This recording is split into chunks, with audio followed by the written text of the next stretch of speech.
ধন্যবাদ। আপনি যেমনটা বলছিলেন, আসলে আমি দাঁড়িয়ে রয়েছি রংপুরের গঙ্গাচড়ায় মডেল সরকারি উচ্চ বিদ্যালয়ে, প্রাথমিক বিদ্যালয়ে।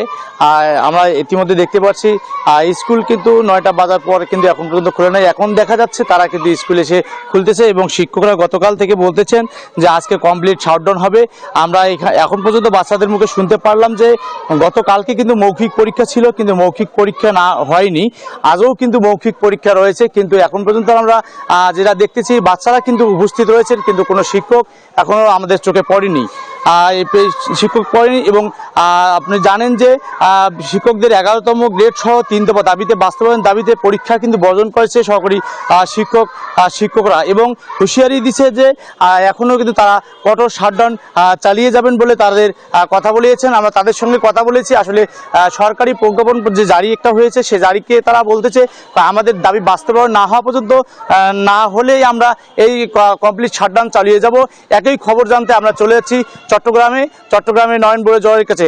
জয়, আপনাকে আপনি যেমনটা দেখিয়েছেন তেমনিভাবে কিন্তু চট্টগ্রামের যে স্কুলগুলো রয়েছে, প্রাথমিক এবং মাধ্যমিক স্কুলগুলো রয়েছে, তো সব স্কুলে কিন্তু এখানে তাদের যে বার্ষিক পরীক্ষা, সেই পরীক্ষা কিন্তু আমরা দেখতে পাচ্ছি কোনো কোনো জায়গায় নেওয়া হচ্ছে।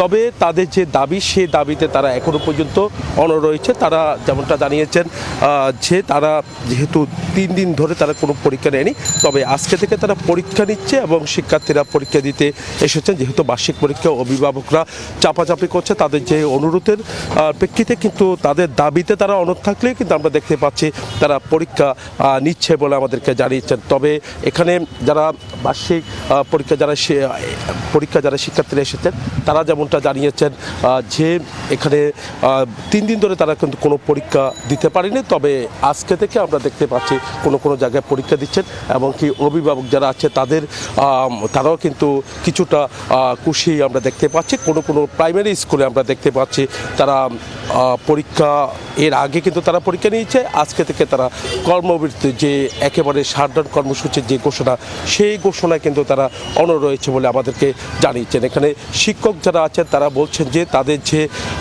দাবি, সে দাবি না মানা পর্যন্ত তাদের কর্মসূচি কিন্তু তারা অব্যাহত রাখবে। তারা বলছে দেশব্যাপী এই কর্মসূচি চলছে, সেই কর্মসূচির যে অংশ হিসাবে কিন্তু তারা এতদিন তারা যে আন্দোলন চালিয়ে গেছেন, সেই আন্দোলন তারা কিন্তু চালিয়ে যাবে বলে আমাদেরকে জানিয়েছেন। এই ছিল আমার এখানকার সর্বশেষ। ফিরে যাচ্ছে স্টুডিওতে আসিফ টিপুর কাছে। জয়, আপনাকে ধন্যবাদ। মোনালিসা হেভি ফ্লো 15 পিস প্যাকেটের সাথে 8 পিসের একটি প্যাকেট একদম ফ্রি।